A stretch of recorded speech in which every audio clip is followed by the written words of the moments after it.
Hello everyone and welcome to this video.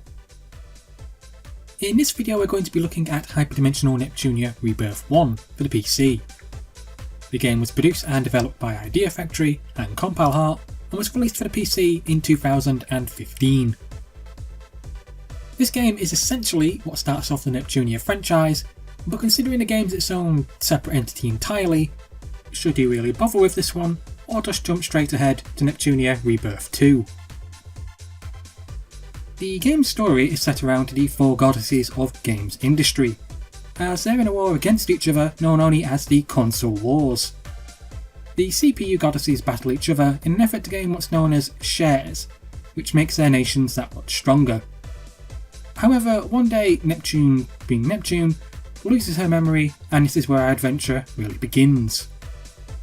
During Neptune's spaz of amnesia, she meets IF and Compa, and the trio end up travelling to the other nations and meeting the other goddesses and finding out that they actually get on rather well with each other.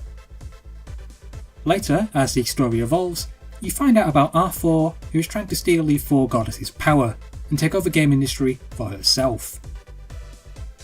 So now it's time for Neptune and her new friends to basically band together and save game industry for everyone. It's a nice plot which is told very well and basically shows how if the girls come together then nothing can stop them. It's never too serious and there's lots of humour all over the place, as considering this is a game in game industry and how everything's meant to be pun related in some way, shape or form to the real world of gaming, there's loads to look out for, and it can be quite fun trying to see if you can notice all of them. The cast of characters are all beautifully well done and created, with each one having that special something unique about them.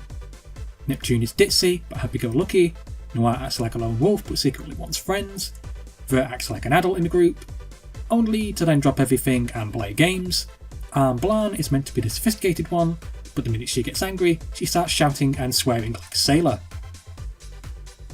All the other girls who also join the team all have that something special about them as well, such as mages, Tekken, Broccoli, Compa, and practically everyone else you meet. There's something about them which you'll just recognise from somewhere in some way, shape or form, and you'll be like, I wonder if that character is meant to be related to this or that. It's a great cast of characters who have some type of connection to the real world of gaming, and it really is great to see these characters be brought to life and have their own quirks and flaws. The game's gameplay is done via 2D animated sections which act like a type of visual novel, only with more interactive scenes, and then for exploring and combat wise, everything switches to 3D rendered areas. When you enter a dungeon, everything is 3D, and it gives you the ability to explore where you like, and also have the option to attack or ignore enemies. If you do attack an enemy, or an enemy attacks you, then you're thrown into combat straight away, and it is all turn based and in 3D. You can move around in the field provided and have the ability to either attack an enemy, use magic, special moves provided you have them, change characters, or if you're one of the CPUs, go into goddess form and transform. Everything else gameplay wise is slightly more complicated, but you do get used to that as you progress in the story, the game does do a decent job of telling you what everything is, and how things such as the Lily rank system works, or how you need plans in order to create new items. The game also offers a few different modes during gameplay, such as the ability to change the dungeon's enemies to be much more harder, provided you can find the plans, or if you want a more difficult experience, you can then always go to the Colosseum and challenge much harder enemies, which require you to be something insane and be around level 999. The graphics are anime looking in style and appearance, and all are very well drawn and rendered for both 2D and 3D modes. When you see Neptune in her 2D animated form, and in her 3D animated form, she still looks like the same character, and looks fantastic in both modes. All the 2D drawn sections look really well created, but they sadly don't have a lot of movement to them. You do get a lot of facial expressions and some different poses, but you don't really get much in the way of actual movement. I am fairly sure, however, that this was done on purpose, since this part of the game is meant to be recreating the whole visual novel genre.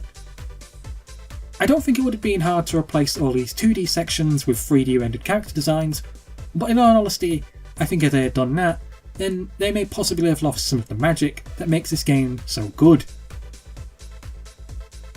There can be quite a lot happening on screen at once sometimes, but if anything, that just adds to the craziness of the game's gameplay.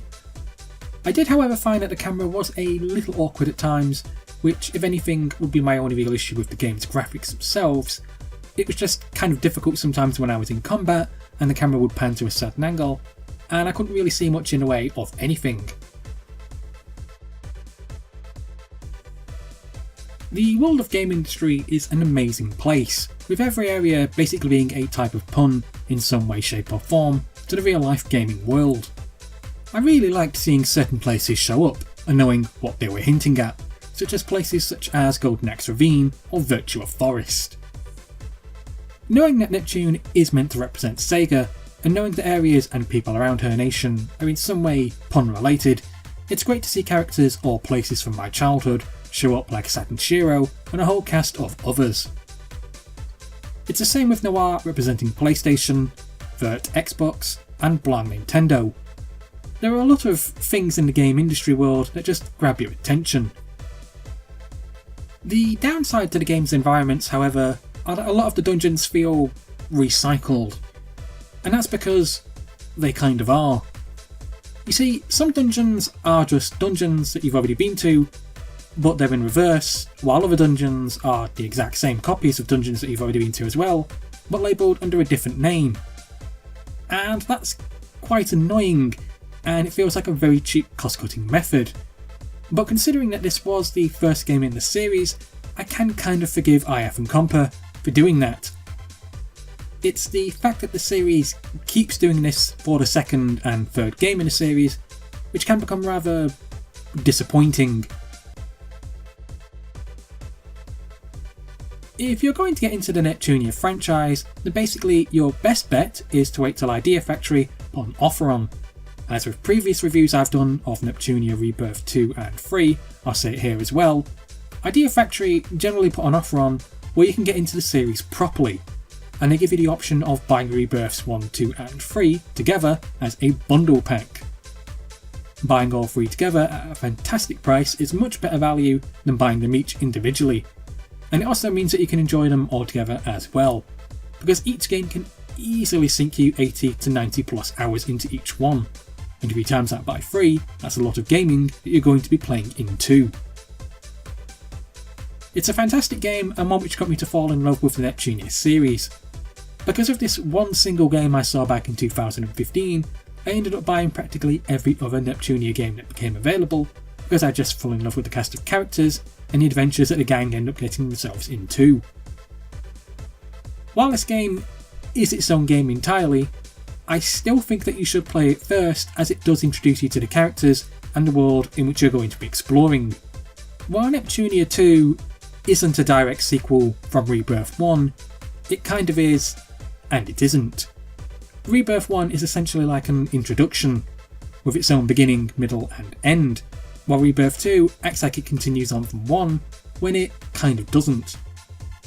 It's complicated to explain, but if you do play the games in order, you'll understand exactly what I'm getting at. It's a great game, and if you get it on the bundle price, then you really can't do no wrong, and I'm pretty sure that, just much like myself, you'll just end up falling in love with the franchise, and you'll want to have more of it. Well, that's it for this review guys, thanks for listening, thanks for watching, and please subscribe.